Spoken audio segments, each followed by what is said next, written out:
자, 오늘 말씀 제목은 예, 운명입니다. 운명. 여러분은 운명을 피해갈 수 없습니다.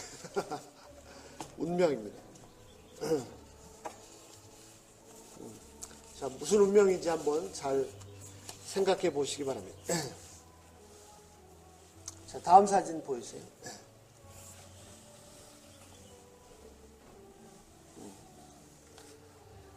자, 궤도를 탈선한 열차는 제대로 달릴 수가 없습니다. 기차, 그렇지. 우리 안 따가라봤네. 예. 제대로 달릴 수 없을 뿐 아니라 수많은 대형 사고들이 궤도를 탈선한 열차 사고들입니다. 열차는 정해진 레일 위를, 트랙 위를 달릴 때 자신의 최고의 속도, 최고의 성능을 발휘할 수 있고, 그래서 승객들을, 또 많은 화물들을 실어 나를 수 있습니다. 자, 우리 인생도 마찬가지입니다. 우리 인생이 마땅히 가야 될 길이 있습니다. 그런데 그 길을, 트랙을, 그 레일을 벗어나면 그때부터 인생이 갈수록 힘들어집니다. 아니, 탈선한 열차처럼 시간은 자꾸 가는데 조금 더 전진할 수가 없습니다. 너무나 답답하고 힘들고, 사는 것 자체가 고통입니다. 자, 이렇게 탈선한 열차 어떻게 해야 됩니까? 어떻게 되죠? 그냥 끝났다 버립니까? 자, 수리를 하고 다시 자기 궤도를 올려놔야 됩니다. 그래야 다시 힘껏 달릴 수 있습니다. 우리 인생도 마찬가지입니다. 원래 마땅히 가야 할 길로 돌아가야 됩니다. My way. 내가 가는 길, 내가 가고 싶은 길, 그것과 내가 마땅히 가야 할 길은 다릅니다. 내가 가는 길, 내가 가고 싶은 대로 가는 것은 궤도를 벗어나는 것입니다. 도저히 전진하기가 힘듭니다. 다시금 정상 궤도로, 정상 트랙으로 내가 가고 싶은 길이 아니라 내가 마땅히 가야 할 길로 다시 돌아와야 됩니다. 자, 그런데 문제는 뭡니까? 문제는 뭐냐면 내 인생의 그 정상 트랙, 내가 정상으로 가야 될 제대로 된 그 궤도가 무엇이냐 하는 것입니다. 우리의 인생의 레일로드, 그 트랙이 뭐죠? 내가 어디로 살아가야 됩니까? 그것은 바로 성경에 나타나 있습니다. 성경을 모르면 궤도를 이탈할 수밖에 없고, 궤도를 이탈한 삶은 매일매일의 삶이 매우 힘들 수밖에 없습니다. 마치 궤도를 이탈한 열차가 전혀 달릴 수가 없고 오히려 대형 사고만 일으킬 수밖에 없듯이 우리 인생도 마찬가지입니다. 자, 오늘 본문에 보시면 이렇게 궤도를 이탈한 두 부류의 사람들이 나옵니다. 우리가 읽지는 않았지만 앞에 부분 한번 살펴보겠습니다. 첫 번째는 어떤 사람이냐면 엠마오로 가던 두 제자입니다. 17절에 보시면 이들은 매우 슬펐다고 했습니다. 매우 슬픈 눈으로, 빛으로, 얼굴빛으로 예수님을 바라봤습니다. 이들은 왜 슬펐습니까? 19절, 20절 말씀에 의하면 이들은 직접적인 이유는 예수님께서 십자가에서 처참하게 돌아가셨기 때문입니다. 자, 이들은 예수님이 이스라엘을 구원하실 분으로 기대했었습니다. 21절에. 예수님이 이스라엘을 구원하실 분으로 기대했었는데 예수님이 이스라엘을 구원하시기는커녕 너무나 무력하게, 그것도 너무 억울하게, 막 정말 속이 뒤집어지고 속된 말로 피가 거꾸로 솟을 정도로 억울하게 모함을 당하셔서 가장 처참하게 너무나 무력하게 돌아가셨습니다. 그런데 그것이 끝이 아니었습니다. 돌아가신 지 3일이 지났는데 이상한 소문이 돌고 있습니다. 무슨 다시 살아나셨다, 환상을 본 거 아니냐, 이 되어지는 일들이 점점 이상하고 더 슬픕니다. 이 내용을 정리해보면 다음과 같습니다. 그들은 예수님으로부터 자신들의 인생뿐만 아니라 이스라엘 민족의 소망을 발견했습니다. 그래서 자신들의 모든 것을 포기하고 예수님을 따랐습니다. 그래서 여기까지 왔습니다. 그런데 정말 이스라엘 민족을 구원하시라고 생각했던 예수님께서 너무나 억울하게 또 너무나 무력하게 잡히시고는 십자가에서 처참하게 죽임을 당하셨습니다. 예수님께서 십자가에서 운명하시는 그 순간 이스라엘 민족의 운명도 끝나버렸고 자신들의 인생의 소망도 다 죽어버렸습니다. 더 이상 살 이유가 없습니다. 맥이 빠졌습니다. 부활하신 예수님께서 그들에게 다가가셔가지고 도대체 무슨 일이냐 물으시니까 이들은 매우 슬픈 빛을 띠고 머물러 섰습니다. 인생의 소망도 없이 그저 하루하루 생존하기 위해서, 오늘 죽지 않고 생존하기 위해서 살아가는 우리들의 모습도 마찬가지입니다. 그런데 이 본문에 보면 참 아이러니가 있습니다. 이들이 부활하신 예수님을 알아보지 못하고 예수님께 묻습니다. 18절에 보시면 요즘 거기서 최근에 예루살렘에서 되어진 일을 어떻게 당신 혼자만 알지 못하느냐? 예? 예루살렘 사람들이, 온 유대 사람들이 다 알고 있는 일을 어찌 당신 혼자 모릅니까? 그래서 그런 사람을 보니까 너무 한심하기도 하고 또 한편 측은하기도 하고 아마 이런 생각들이 들었던 것 같습니다. 세상 사람들이 다 아는데 어찌 당신 혼자 예수님의 십자가 사건을 모르냐? 이렇게 생각한 것 같습니다. 그런데 아이러니가 뭐냐면 그들이 몰랐던 것이 있습니다. 무엇을 그들이 몰랐습니까? 25절 이르시되 선지자들이 말한 모든 것을 마음에 더디 믿는 자들이여. 예수님은 오히려 그들을 야단치셨습니다. 그들은 예루살렘에서 발생한 사건을 당신 혼자 어찌 모를 수 있느냐라고 했는데 천만에요. 그들은 성경을 몰랐습니다. 아니 성경을 알았는데 믿지 않았습니다. 이 사람들이 성경을 몰랐다고요? 성경을 너무너무 잘 알았습니다. 그러나 예수님 보실 때는 전혀 몰랐습니다. 메시아의 고난과 부활 사건에 대해서 성경에 말씀하고 있지만 그런 일이 일어나고 절대로 한 번도 생각해 본 적이 없습니다. 아니 생각할 수가 없었습니다. 모르는 것이 아니라 뭐라고요? 믿지 않는 것이었습니다. 예. 자, 보십시오. 하늘 길이 있습니다. 하늘 길. 그리고 그 길은 성경에 기록되어 있습니다. 그러나 그들은 하늘 길을 모르고 땅의 길을 가고 있었습니다. 완전히 궤도를 벗어난 것입니다. 예. 그들의 인생은 너무 슬펐습니다. 민족의 운명이 끝장났습니다. 이 민족이 불쌍했습니다. 그리고 이런 운명을 타고난 이 민족의 한 사람으로서, 즉 거대한 로마 제국의 식민지 백성으로 살아가야 하는 자신들의 인생이 정말 비참했습니다. 왜 이렇게 되었습니까? 성경에 있는 그 길을 벗어났기 때문입니다. 아예 몰랐기 때문입니다. 아니 알아도 전혀 믿지 않았기 때문입니다. 절대 있을 수 없는 일이라고 당연히 생각했기 때문입니다. 자, 또 한 부류의 사람이 있습니다. 이들은 어떤 사람들입니까? 그들은 바로 예루살렘에 있는 마가의 다락방에 숨어있던 11 제자들을 비롯한 다른 제자들이었습니다. 그들도 겪고 있는 상황은 비슷했습니다. 이 11 제자들은 진짜로 예수님을 위해서 자신의 모든 것을, 자신의 인생 전부를 헌신한 사람들입니다. 아버지와 함께 배와 어부들 다 버려두고 쫓았습니다. 그런데 마지막 순간에 예루살렘에 오셔서는 예수님이 십자가에서 처참하게 돌아가셨습니다. 그 순간 그들의 민족도 자신들의 인생도 다 풍지박산 났습니다. 그들은 다락방에 숨어서 지내야 했습니다. 왜? 베드로가 겪었던 것처럼 괜히 밖에 얼쩡거리다가 예수님이 제자로 알려지면 언제 잡혀서 예수님처럼 처참하게 죽을지 모르는 일입니다. 정말 왜 모든 일이 이렇게 끝나버렸는지 정말 답답하고 미치게 모를 일입니다. 그들이 기대했던 것은 이스라엘 민족의 구원이었습니다. 무리도 걸어오시고 오병이어로 5,000명도 먹이시고 죽은 나사로도 살리신 그 예수님, 그분이 드디어 예루살렘으로 들어가신다. 와, 이제 그날이 오는구나. 제자들은 정말 예수님이 이스라엘 민족을 해방시킬 줄 알았습니다. 그런데 그 예수님이 처참하게 십자가에서 돌아갔습니다. 이제는 자신의 목숨도 어떻게 될지 모르는 그런 상황이 되었습니다. 예수님의 죽으심과 함께 민족의 운명도 자신의 인생도 다 끝장났습니다. 그들은 다락방에 숨어 있었습니다. 그 이후에 심지어 그들은 부활하신 예수님 만났지만 도대체 예수님 부활이 무슨 의미인지 몰랐기 때문에 에이, 다 필요 없다. 다 포기하고 다시 과거로 물고기 잡으러 돌아갔습니다. 모든 것이 다 끝장났습니다. 이제 남은 인생은 그저 죽지 못해서 하루하루 그냥 의미 없이 살아가는 것 뿐입니다.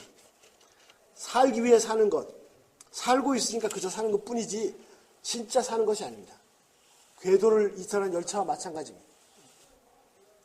이들뿐만 아닙니다. 지금 대부분의 사람들이 이렇게 살고 있습니다. 열심히 살고 있는 것 같은데 세상의 걱정으로 가득 차서 근심으로 가득 차서 또 자기 쾌락, 유익을 추구하면서 그냥 그렇게 살고 있습니다. 심지어는 수많은 크리스찬들도 예수님의 제자들도 기도 제목들을 보면 뭐죠? 그래서 경제적인 문제, 학업 문제, 비즈니스 문제, 그냥 우리 자식 문제, 그냥 살기 위해 사는 거예요. 예. 왜 살아가는지 전혀 그 이유를 모릅니다. 이런 인생에 기쁨이 있겠습니까? 인생의 가치를 모르는데 행복이 있겠습니까?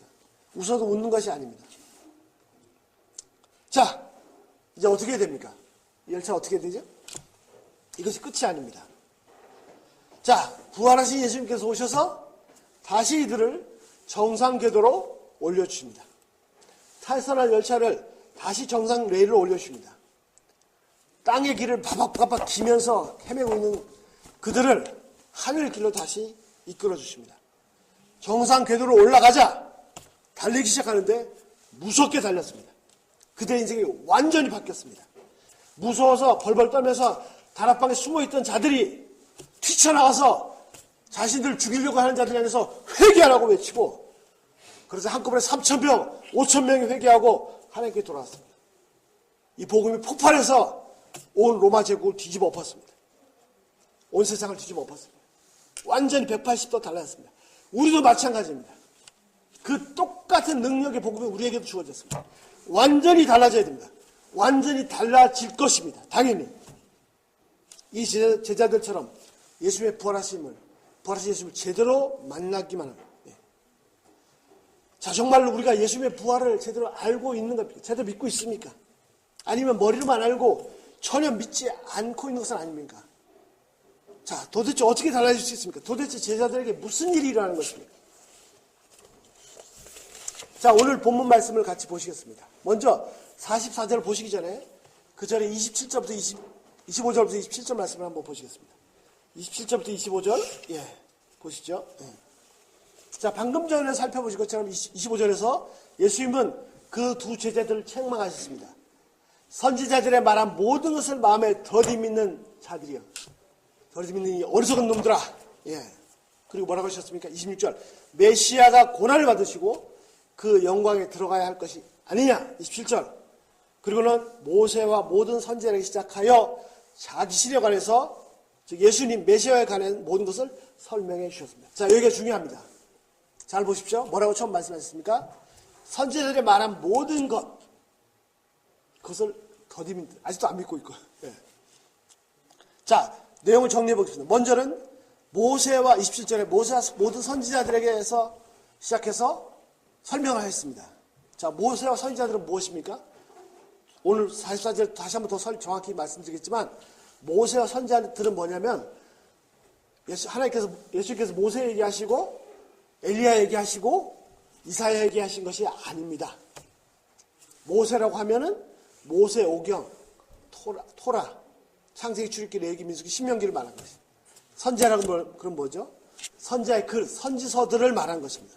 선지자라 그러면 또 우리가 생각하는 건 좀 틀린데 여호수아, 사무엘, 그 다음에 열왕기, 그 다음에 역대하는 빠지고요. 그 다음에 이사야, 예레미야, 그 다음에 소선자, 이 선지자들의 글을 말합니다. 쉽게 말하면 모세와 선지자라고 하면은 구약성경 전체를 줄인 말입니다. 우리가 구약성경, 신약성경이라 그러면 뭐죠? 성경이죠. 똑같이 모세와 선지자 그러면 구약성경입니다. 자, 예수님이 설명하시는데 설명하실 때 예수님 모세와 선지자라고 그러면 말씀하시는 예수님이나 듣는 이 제자들이나 당연히 구약 성경을 생각하는 겁니다.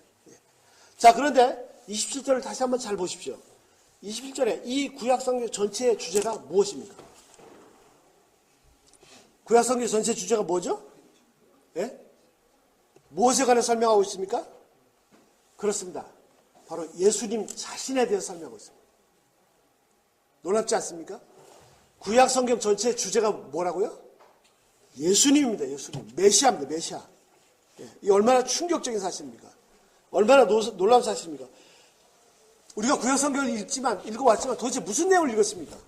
뭐 노아 홍수 얘기, 모세가 홍해 가는 얘기, 만나 얘기, 엘리야가 하늘에 불을 내린 얘기, 그게 없는 건 아니 있어요. 그런데 그 얘기들조차도 진짜 주제인 메시아하고 연결이 안 된다면 헛읽은 겁니다. 저자이신 예수님께서 직접 설명해 주시는데 그 주제가 누구냐면 예수님 자신, 메시아입니다. 메시아. 그래서 구석구석을 살펴보는 것도 중요한데 심지어는 구석구석을 살펴볼 때도 그것을 따로따로 보면 안 되고 전체 주제와 연관해서 기록된 것이기 때문에 전체 주제와 연관해서 살펴볼 때 진짜 의미를 깨달을 수 있는 것입니다. 물론 신약 성경의 주제도 당연히 예수님이죠. 자, 그러면 주제가 예수님인데 구체적인 내용이 뭡니까? 선지자들의 말한 모든 것이 뭡니까? 26절입니다. 26절은 뭐죠? 메시아가 고난을 받으시고 그 영광에 들어가야 할 것이 아니냐? 두 가지. 예, 그렇습니다. 구약 성경 전체의 핵심 주제는 메시아인데 그 구체적인 내용은 바로 메시아의 고난과 영광입니다. 예, 좀 더 구체적으로 말씀드리면 예수님의 고난과 십자가의 죽으심 그리고 제3일의 부활과 승천입니다. 자, 엠마오로 가던 이 두 제자들 태어날 때부터 매일 성경을 읽고 성경에서 너무너무 잘 알고 있었습니다. 유대인들은 태어나자마자 말하기 시작하면서 말도 입에 떼기 시작하기 전부터 구약을 토라를 암송합니다. 그래서 12살인가 되면 성인식하기 전에 모세오경 전체를 암송합니다. 예, 예. 조상 대대로 성경을 읽고 공부하고 연구해 왔습니다. 그런데도 진짜 주제를 몰랐습니다. 메시아의 죽으심과 특히 부활은 전혀 생각도 못했습니다. 한 번도 메시아가 고난당하시고 죽으시라고는 상상도 해본 적이 없습니다. 더군다나 부활? 그런 일이 있을 수가 없습니다. 그래서 예수님은 책망하셨습니다. 어리석고 더디 믿는 자들아. 더디 믿는다. 얼마나 소망인지 말씀인지 모릅니다. 더디 믿더라도 믿으니까 결국은. 안 믿는 자들은 이건 문제잖아요. 궤도를 이탈한 열차입니다. 트랙을 벗어난 것입니다. 자, 드디어 이제 오늘 본문입니다. 44절부터 49절. 자, 부활하신 예수님께서 다락방에 숨은 제자들에게 나타났습니다. 예수님의 부활하셨음을 보여주셨습니다. 어떻게 보여주셨습니까? 먼저 보라. 못자국 난 손과 발을 보여주셨습니다. 허리를. 예. 그리고 그들 앞에서 구운 생선을 드셨습니다. 내가 육체가 진짜 살아난 것이다. 예. 그리고 그들의 말씀하십니다. 44절. 자, 44절 잘 보세요. 44절. 예. 자, 또 이르시되 뭐라고 말씀하셨습니까? 예. 44절에 뭐라고 말씀하시냐면 아직 예수님께서 그들과 함께 계셨을 때 언제죠? 예수님께서 십자가에 돌아가시기 전에 3년 반 동안 제자들과 함께 지내셨을 때 예. 자, 그들과 함께 지내셨을 때 다니시면서 가르치신 것이 있습니다. 그들과 함께 지내시면서 다니실 때 가르치신 것이 무엇입니까? 예. 뭐라고 되어 있죠? 모세의 율법과 선지자들과 시편에서. 자, 아까는 엠마오로 간 제자들이 뭐라고 말씀했어요? 모세와 선지자들에게서. 예. 좀 더 정확한 표현은 바로 이거 모세 율법과 선지자들과 시편에서. 이것이 뭐냐면 구약 성경 전체입니다. 그래서 모세 오경, 토라, 선지사, 느비임, 그 다음에 시편, 시가서, 케토빔. 그래서 타나크라고 합니다. 타나크 그러면은 구약성 전체를 말합니다. 다시 말씀드려서 예수님께서 3년 반 동안 제자들하고 다니시면서 뭘 하셨냐면은 성경을 가르치셨습니다. 구약 성경을. 예. 물론 요즘 우리처럼 이렇게 성경 공부하고 다릅니다. 그 당시에는 이런 성경이 없었습니다. 어떻게 해요? 창세기만 해도 한두루마리. 그래서 이렇게 풀어야 돼. 예. 그러니까 이걸 가지고 다니면서 공부할 수가 없죠. 예. 그리고 지금도 이 토라 하나, 창세기 스크롤 하나를 살려면 한 4, 5만 불 합니다. 왜냐면 다 손으로 필사한 거기 때문에. 양가죽에다가. 그러니까 그 당시는 뭐, 집채보다, 그러니까 결혼할 때 토라를 팔아서 결혼하죠. 예. 뭐, 그 정도죠. 예. 그러니까 어떻게 해요? 그 당시는 우리처럼 이렇게 조그마한 가벼운 핸디한 성경 들고 다니면서 같이 보고 공부하는 게 아니고 다 외웠습니다. 외워서. 그래서 얘기를 하십니다. 말씀하십니다. 자, 그런데 다시 보시죠. 또 한 번 나옵니다. 그렇게 제자들과 함께 다니시면서 구약 성경을 공부하셨을 때 그 주제가 무엇입니까? 그 주제가 뭐죠? 44절 뭐예요? 나를 가르쳐. 나를 가르쳐. 예. 예.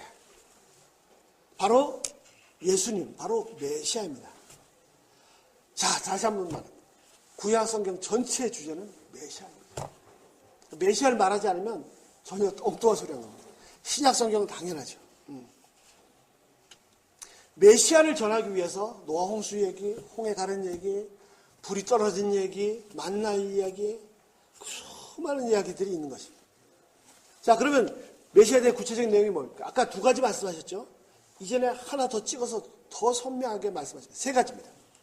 자, 46절 보시죠. 46절. 또 이르시되 이같이 그리스도가 고난을 받고, 첫 번째는 메시아의 고난입니다. 고난이 뭡니까? 메시아께서. 자, 구약 성경에 메시아에 대한 얘기가 있는데 그것이 핵심 주제인데 첫 번째 어떻게 해요? 그 메시아가 고난을 받을 것이다. 고난을 받는데 어떻게 해요? 고난을 당하시고 죽임 당하신 십자가 사건입니다. 이 사건은 그냥 우발적으로 억울하게 발생하신 것이 아닙니다. 하나님께서 만세전에 이미 다 계획하신 구원의 길이었습니다. 두 번째는 뭐죠? 46절 다시 한번. 예. 어떻게 해요? 예. 이 메시아께서 제3일에 부활하실 것. 아까는 뭐라고 말씀하셨어요? 고난을 받으시고 자기 영광에 들어가야 될 것이 아니냐. 그 영광에 들어가는 것이 뭐예요? 첫 번째 사건이 바로 부활입니다. 저희들은 수도 없이 구약을 공부했고 읽고 암송했고 배우고 했습니다. 그러나 절대로 메시아가 고난당한다는 거 상상도 해본 적이 없고 더더군다나 부활은 꿈도 꿔본 적이 없습니다. 절대로 있을 수가 없는 일이었습니다. 아무리 성경에서 부활을 한다고 말씀을 했어도 있을 수 없는 일이었습니다. 지금도 마찬가지입니다. 우리는 이미 완성된 신약까지 다 가지고 있습니다. 예수님의 고난과 부활을 다 안다고 말합니다. 솔직히 교회 다니는 사람 치고 조금 신앙이 있다고 하는 사람들 다 알고 있습니다. 예수님의 십자가에 죽으시니까 부활을 모르는 사람이 어디 있습니까? 그런데 실제로 그들의 삶을 보면 진짜로 이 사람이 나를 위해 죽으신 예수님의 십자가에 죽으심을 알고 있는 건지, 간단한 예로 그렇게 용서를 받는데 어떻게 용서할 수가 없습니까? 그게 정말 용서받은 사람입니까? 자, 예수님 부활을 안다고 하는, 예수님 부활을 또 당연히 생각해요. 그러나 실제 그 사람의 삶을 보면 진짜로 그 사람이 예수님 부활을 믿고 있는지, 예? 믿지 않으니까 오늘 죽을까봐 벌벌벌벌 떠는 거죠. 이거 빌 못 내면 나 망하는데 이게 정말 부활을 확신하는 것입니까? 절대로 아니에요.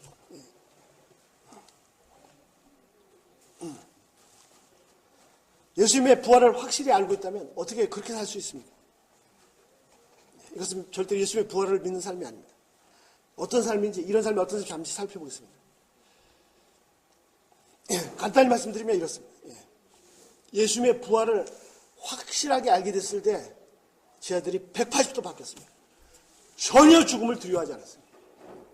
오히려 죽기를 기뻐했습니다. 어떻게 해요? 그전에는 죽을까봐 두려워서 벌벌벌벌 다락방에 숨어 있었고, 그렇게 사랑받은 예수님을 3번씩이나 부인하고 저주하면서 돌아갔어요. 그런데 어떻게 해요? 이제는 부활하신 예수님 제대로 만나고 나니까 예수님에 대해서 고난받는 것을 감사했습니다. 잡아다가 막 돈장을 맞으니까 우리가 이런 고난을 받을 수 있는 자격이 있다고 하나님께서 인정해 주신 것을 감사했습니다. 아무것도 없지만 이 세상이 다 감당할 수 없는 사람입니다. 결국 이들 앞에, 이 11명 앞에 로마 제국이 무너졌습니다. 오늘도 우리는 그저 내가 이러다 망하는 거 아니야? 내가 이렇게 죽는 거 아니야? 빌도 제대로 못 내고 쪽박 차는 거 아닌가? 뭐 이렇게 살고 있지는 않습니까? 하루하루 그냥 죽지 못해 살고 있지는 않습니까? 자, 세 번째. 아까 엠마오로 가는 제자들에게 설명하지 않으셨던 세 번째 사건이 있습니다. 47절입니다. 이것이 무엇입니까? 47절. 그의 이름으로 죄상, 즉 모든 죄를 용서받게 하는 회개의 메시지가 세상 모든 족속에게 전파될 것이다. 예루살렘부터 시작될 것이다. 간단하게 요즘 말로 하면 세계 선교입니다. 예루살렘 유다에게 전파되는 것은 전도고, 그러니까 사도행전 정확히 나오죠. 예루살렘과 유대, 사마리아 땅끝.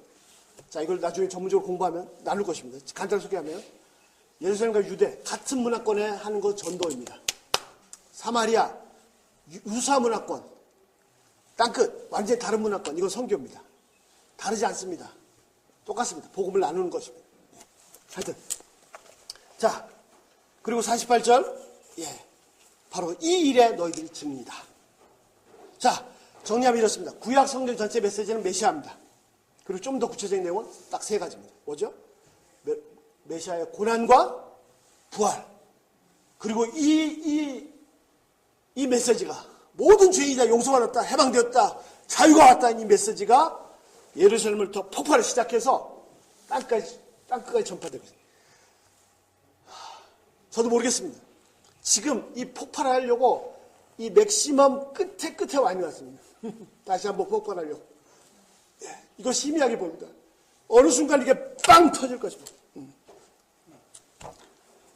자, 하나님은 천지 만물을 창조해주시면서 동시에 창조된 모든 만물을 한치 오차 없이 완벽하게 지금도 운행하고 계시는, 만물을 다스리시는 만물의 주인이십니다. 우리 사람들 한 사람 한 사람 생각, 사고, 마음 뿐만 아니라 태양보다 수천억 배 큰 저 광대한 우주 별들, 지구가 공중에 떠 있는데 이게 떨어져 망하지 않습니다. 모든 것을 다 붙잡고 계시고 운행하실 뿐 아니라 우리 몸속에 70조 개의 세포들, 세계 인구가 70억인데 그거에 10,000배가 되는 세포가 우리 몸 안에 있습니다.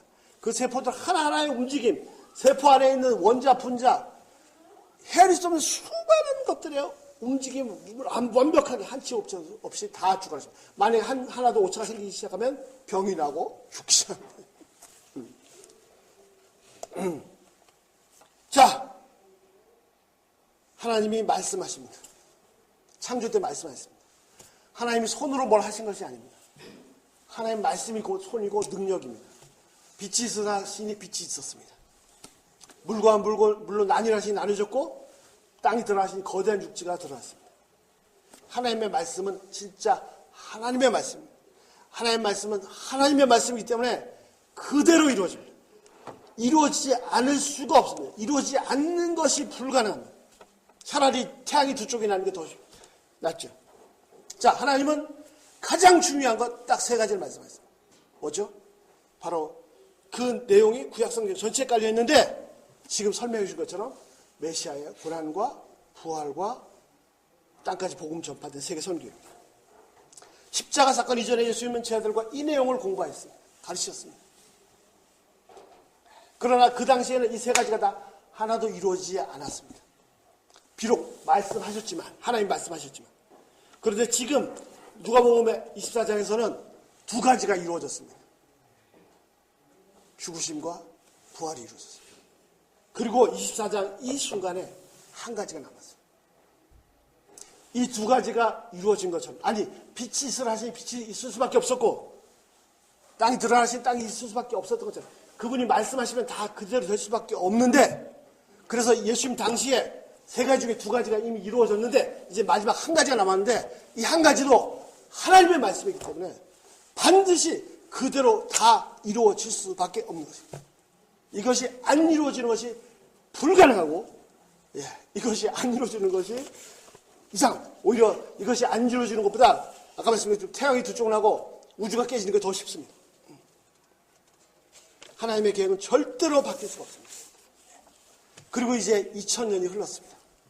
이 복음이 예루살렘부터 터지기 시작해가지고 온 유대와 사마리아를 넘어서 시리아, 안디옥, 지금 터키, 그리스, 로마, 온 유럽, 남미 대륙, 북미 대륙, 아시아, 이제 아프리카까지 중동 뚫고 힌두권 뚫고 중동 뚫고 이제 전파될 것입니다. 이 세 번째 사건이 지난 2000년 동안 하나님 말씀대로 계획대로 착착착착 진행되어 왔습니다. 그분이 말씀하신 것처럼 이제 이 복음이 모든 사람을 회개하고 죄사함 얻게 하는 이 복음이 모든 족속에, 한 족속도 빠짐없이 모든 족속에 다 전파되면 그때 이제 역사가 딱 닫힐 것입니다. 그리고 종말이 올 것입니다. 666이 문제가 아닙니다. 세계 선교가 완성되면 하나님은 각 나라와 민족과 방언과 족속들 가운데 수많은 무리들이 나와서 그분을 영광스럽게 하는 찬양하는 그 영광을 홀로 받으실 것입니다. 그때 그분께서 이제는 어린 양이 아니라 사자로 자신의 생명을 주신 메시아가 아니라 구원주가 아니라 심판주로 다시 오실 것입니다. 마태복음 24장 14절 이 천국 복음이 모든 민족에 증언되기 위하여 온 세상에 전파되리니 모든 민족 모든 족속에게 전파되게 증언되리니 그제야 끝이 오리라. 이 세계 선교의 과업이 다 이루어지는 그날 예수님께서 천사들의 호령 소리를 구름 타고 다시 오십니다. 그런데 이 과업이 끝에 와 있습니다. 거의 이제 문 닫기 직전에 와 있습니다. 자, 지금까지 우리는 여러분들 어떻게 살아오셨습니까? 그저 하루하루 생존을 위해서 살아오진 않으셨습니까? 우리는 단지 그저 먹고 살기 위한 그런 존재입니까? 아닙니다. 절대로 아닙니다. 사명을 가지고 그것도 하늘의 부르심을 받은 하늘의 사명을 가진 존재입니다. 너무나 고귀한 존재입니다. 그리고 이것은 성경이 말씀하고 있습니다. 진짜 하늘의 사명을 모르고 이 고귀한 것을 모르고 하루하루 그냥 빠둥거리면서 그냥 남편하고 실랭이하고 아내하고 실랭이하고 애들하고 실랭이하고 사람들하고 실랭이하고 그냥 돈 가지고 빌빌거리고 만약 그렇게 살아왔다면 우리는 바로 어디 갔어? 궤도를 이탈한 열차입니다. 다시금 정상 궤도로 찾아가야 됩니다. 열차를 다시 정상 트랙에 올려놔야 됩니다. 인생의 슬픔과 좌절을 한가득 안고 엠마오로 가던 제자들, 죽기 두려워서 다락방에 숨어있던 제자들, 그들이 예수님의 말씀을 깨달았을 때, 다시금 정상 궤도로 돌아왔을 때 이젠 죽음을 두려워하지 않았습니다. 과거에 벌벌 떨던 그런 아이고 오늘 어떻게 사나 이런 제자들이 더 이상 아니었단 말입니다. 그들은 하늘의 권능을 받고 다락방을 튀쳐나와가지고 3,000명을 회개시키고 5,000명을 회개시키고 모든 인류를 구원하는 이 메시지를 선포했습니다. 그 길이 시작됐습니다. 궤도를 벗어나서 구석에 처박혀있던 열차처럼 다락방에 처박힌 자들이 이제 다시금 궤도를 찾으니까 무서운 속도로 달리기 시작했습니다. 그리고 그 복음이 현재 우리까지 달려왔습니다. 이제 우리도 다시 궤도에 올라타야 됩니다. 이 위대한 과업에 동참해야 됩니다. 그저 우리 하루는 먹기 살기 위해서 먹기 위해 사는 거지 살기 위해 먹는 거지 그런 존재가 아니란 말입니다. 하늘 사명가지 하늘의 부르심을 받은 위대한 사명자들입니다. 내가 사명자로 살면 먹고 사는 문제 아버지께서 책임지십니다. 너희는 먼저 그의 나라와 의를 구하라 그러면 이번 것을 너에게 더하시리라. 먹고 사는 문제 거기에 매달리면 그 먹고 사는 것도 힘듭니다. 그러나 하나님 나라 의에 먼저 구하면 먹고 사는 건 책임지십니다. 먹고 사는 여기서 지금 먹고 사는 중에 이게 문제가 아니란 말이죠. 인간은 무엇보다도 단지 먹고 살기 위한 그런 가치 없는 의미 없는 존재가 결코 아닙니다. 고귀한 사명까지 그래서 반드시 있어야만 되는 내가 이 시대 이 시점에 내가 있어야 되는 그런 절대적인 존재입니다. 이 사명이 바로 우리의 운명입니다. 절대로 바꿀 수 없는 My destiny. 왜냐하면 하나님께서 그렇게 정해놓으신 것이기 때문에 그리고 그분이 정해놓으셨기 때문에 그대로 성취될 수밖에 없습니다. 여러분 궤도를 벗어나서 이 복된 자리에 끼지 못하고 처박혀 있겠습니까? 궤도에 올라타가지고 이 위대한 운명에 같이 동참하시겠습니까? 하나님이 정하신 것을 사람이 바꿀 수 없습니다. 아니 이 우주의 그 어떤 존재도 바꿀 수 없습니다. 자, 한 가지 오해하시면 안 됩니다. 뭡니까? 이렇게 말하면 사람들이 많이 얘기합니다. 그럼 우리는 모든 사람들 다 선교사로 나가란 말입니까? 정말 선교에 대해서 무지한 모르는 죄송합니다. 이 또한 얼마나 하나님을 제한하는 말입니까? 이렇게 제한적으로 보니까 역사 속에서 선교가 없었던 때도 있었다 이런 얘기를 합니다. 하나님은 한 번도 아브라함이 4,000년 동안 선교가 없었던 적이 없습니다. 언제 한번 기회 공부하셨습니다. 400년 단위로 8번 역사 방법을 바꾸셨습니다. 자, 우리가 일반적으로 생각하는 것처럼 선교하라 그러면 선교사로 나가는 것. 선교사 나가도 기왕이면 저기 태평양 원주민, 신긴종 이런 데 찾아다니는 거. 하나님은 온 세상에 복음을 전하시는데 제한된 방법이 아니라 다양한 방법으로 역사하십니다. 두 가지만, 크게 대표로 두 가지입니다. 우리가 생각하는 것은 나가는 겁니다. 예. 그러나 선교할 때 보내시는 것만 있는 게 아닙니다. 어떻게 해요? 오게도 하십니다. 하도 안 나가니까 오게 하세요. 대표적인 게 누구죠? 솔로몬을 찾아온 시바 여왕, 엘리사를 찾아온 나만 장군, 많습니다. 지금 현대 선교도 마찬가지예요. 현대 선교도 나가는 선교가 중요한데 어떻게 보면 더 중요한 게 뭐예요? 온 사람들을 찾는 선교. 미국만 해도 수많은 나라와 민족들이 정말 다양한 족속들이 찾아와 있습니다. 노스캐롤라이나에만 해도요, 사용된 언어가 140몇 가지라고 합니다. 그렇게 들어본 적 있어요? 영어, 한국말밖에 모르시죠? 스페인어 정도? No. 자, 오히려 찾아가면 기껏해 한 종족이나 몇 종족에게 복음을 전할 수 밖에 없지만 찾아오는 사람들을 전하면 훨씬 더 많은 종족들에게 복음을 전할 수 있습니다. 그러니까 가야 된다. 또 오는 사람 맞아요. 그게 아니란 말이죠. 중요한 것은 무엇입니까?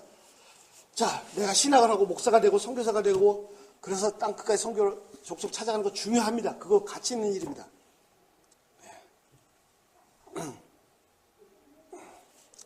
그보다 훨씬 더 중요한 것이 뭐냐면 내가 나가느냐 있느냐가 아니고 나가든지 있든지 간에 현재 지금 있는 내 자리에서 내게 붙여진 사람들에게 두 가지 사건, 예수님의 고난과 부활의 복음을 나누는 것입니다. 또 나누라 하니까 또 사형이 들고 와서 딱 펼치지 마세요. 뭐 그렇게 되는데 뭐 시간 있으면 그 얘기를 해야죠. 먼저 그 영혼을 위해서 기도하고 그리고 차 한잔 마시고 하이하고 허위하고 그냥 친해서 삶을 나누다가 보면 잘 보세요. 예수님이 사마리아 여자한테 가서 너 죄 다 용서받았어. 니고데모한테 가서 너 다 십자가 딱 너 죽었어. 삶을 나누다 보면 그 삶 속에서 복음에 클릭되는 것이 있습니다. 복음이 딱 필요한 그 매칭되는 포인트가 있어요. 그때 딱 주면 됩니다. 그냥 복음의 씨를 뿌리는 것입니다. 나는 내가 거두려고 하지 마세요. 거두는 건 하나님이 하시는 것이고 내가 저랬을 때 본인이 결정하는 거예요. 하나님이 하실 것을 기대하면 기도하는 것이 더 중요하겠죠. 자, 그리고 영접했을 때도 꼭 우리 교회 나오지 않아도 됩니다. 자, 스페인시 영접했는데 그분이 우리 교회 나오면 그분이 우리 교회 나오는 분은 스페인시 교회 가는 게 더 좋죠. 예. 자, 중요한 것은 뭐죠? 기도하고 나중에 이제 또 49절 더 깊이 나눠보겠습니다.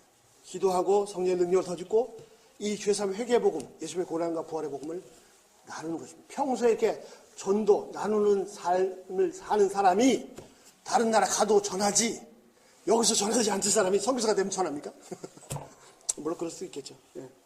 언어는 어떡하죠? 예. 영어 정복 비결 첫 번째 뭡니까? 손짓 발짓으로 전하다 보면 영어가 됩니다. 영어가 안 된다고 안전하고 있으면 영어도 안 되고 전도도 안 되는. 그러나 정말 주님 마음을 가지고 영어 공부해야 되는데 전하다 보면 영어 됩니다. 자, 결론입니다. 제 아이들이 그렇게 성경 공부했지만 심지어는 예수님께서 직접 가르쳐 주기도 하셨는데도 불구하고 전혀 깨닫지 못했고 예수님의 십자가 부활을 믿는 것은 상상도 할 수 없었습니다. 그때 정말 궤도를 이탈한 전차처럼 열차처럼 파산한 인생이었습니다. 그런데 부활하신 예수님께서 다시 오셔서 그들에게 말씀을 정리해 주셨습니다. 45절 보시겠습니다. 45절. 예. 이에 그들의 마음을 열어 성경을 깨닫게 하시고 주님께서 우리 마음을 여셔서 성경을 깨닫게 해주셔서 너무너무 감사드립니다. 그들에게 예수님께서 그들의 마음을 여셔서 성경을 깨닫게 하셨을 때 비로소 깨달으게 그 전에 수도 없이 들었는데 그 전에 수도 없이 암송했는데 조상 대대로 배웠는데도 몰랐습니다. 이 순간 45절 그들의 마음을 여셔서 성경을 깨닫게 하시니까 비로소 깨달아졌습니다.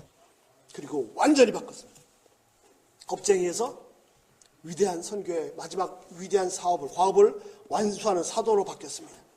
열차가 궤도에 진입하자마자 무서운 속도로 달리기 시작했습니다. 이것이 그들의 운명이었습니다. 그리고 이것이 또한 우리의 운명입니다. 이제는 하루하루 살아가야 되는 생존을 위한 생활이 아닙니다. 하늘의 사명을 받은 위대한 사명입니다. 하나님께서 하시는 세계선교 위대한 과업을 완수하는 그것도 이제 마지막 종결지어야 되는 그 마지막 끝자락에 있는 사명자들입니다. 어떻게 보면 우리가 그 마지막 퀴어리를 찍게 하시는 그런 영광스러운 자리에 와 있을 수도 있습니다. 이 일을 위해서 기도합시다. 그리고 이 일을 위해서 일어납시다. 그래서 무슨 큰일 하라는 게 아니에요. 예. 내 이웃 사람들, 옆에 수다 떠는 아주머니들, 찾아오는 손님들, 학생들, 하여튼 붙여준 사람들에게 부지런히 복음을 나누는 것입니다. 이것이 나의 운명의 출발점입니다. 이 일의 주체는 하나님이십니다. 그러므로 이 일은 반드시 이루어질 수밖에 없습니다. 때로는 내가 실패할 수도 있지만 이 일을 실제로 하시는 분이, 원래 계획하시는 분이 하나님이기 때문에, 말씀하시는 하나님이기 때문에 그대로 이루어질 수밖에 없습니다. 그리고 이 하나님의 일을 통해서 하나님의 위대하심을, 그분의 영광을 온 세상에 드러날 것입니다. 성경의 주제는 메시아 예수 그리스도이시고, 그분이 바로 우리 각 사람의 그 예수님이 바로 나의 운명입니다. 기도하겠습니다.